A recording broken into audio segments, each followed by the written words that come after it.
La parole est à Madame Nicole Le Peih pour le groupe Renaissance. Merci Madame la Présidente. Ma question s'adresse à Madame la Ministre de l'Europe et des Affaires étrangères. Hier, le lundi 5 décembre, est entré en vigueur l'embargo sur le pétrole russe décidé par les pays membres de l'Union européenne.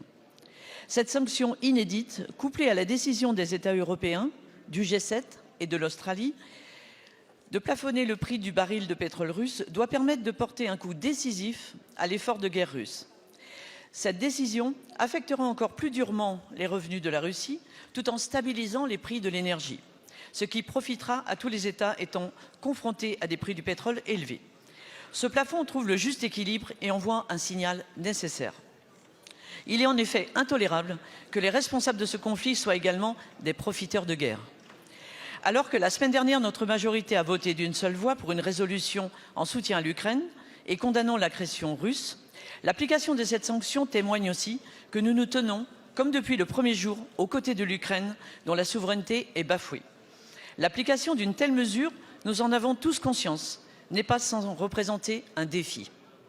Toutefois, l'Union européenne a déjà prouvé sa détermination à renforcer son indépendance énergétique, notamment vis-à-vis des énergies fossiles russes, tout en maintenant son ambition écologique, comme le démontre la mise en action du plan REPowerEU.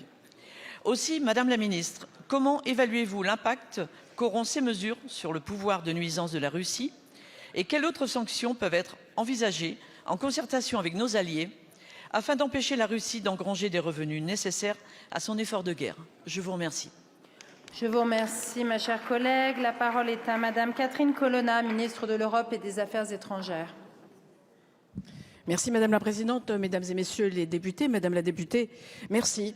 Merci de me permettre de revenir sur cet accord qui a été trouvé entre Européens, mais aussi avec nos partenaires du G7, plus l'Australie, sur le plafonnement des prix du pétrole russe.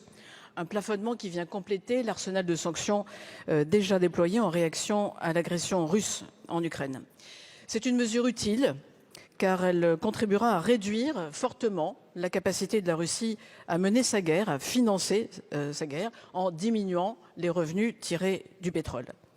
C'est une mesure qui démontre aussi, une nouvelle fois, la qualité de la coordination menée au sein du G7 pour sanctionner l'effort de guerre russe, sanctionner les profiteurs de guerre, comme vous l'avez dit, Madame la députée. Pour la suite, puisque c'est aussi votre question, l'Union européenne continue de travailler à de nouvelles mesures, après déjà 8 paquets de sanctions qui pèsent sur le régime russe. Plusieurs options supplémentaires sont à l'étude, notamment la restriction d'exportation dans les domaines technologiques et bancaires et des services, ainsi que de nouvelles désignations individuelles de responsables politiques, militaires et économiques russes qui soutiennent la guerre. Et nous avons aussi sanctionné, Madame la députée, les responsables impliqués dans des transferts de drones iraniens utilisés par la Russie en Ukraine, ainsi que les Biélorusses qui aident la Russie dans sa guerre d'agression. Nous continuerons à le faire. Tout ceci sera à l'ordre du jour du prochain Conseil Affaires Générales à Bruxelles lundi prochain. Donc rendez-vous lundi 12 décembre. Je vous remercie.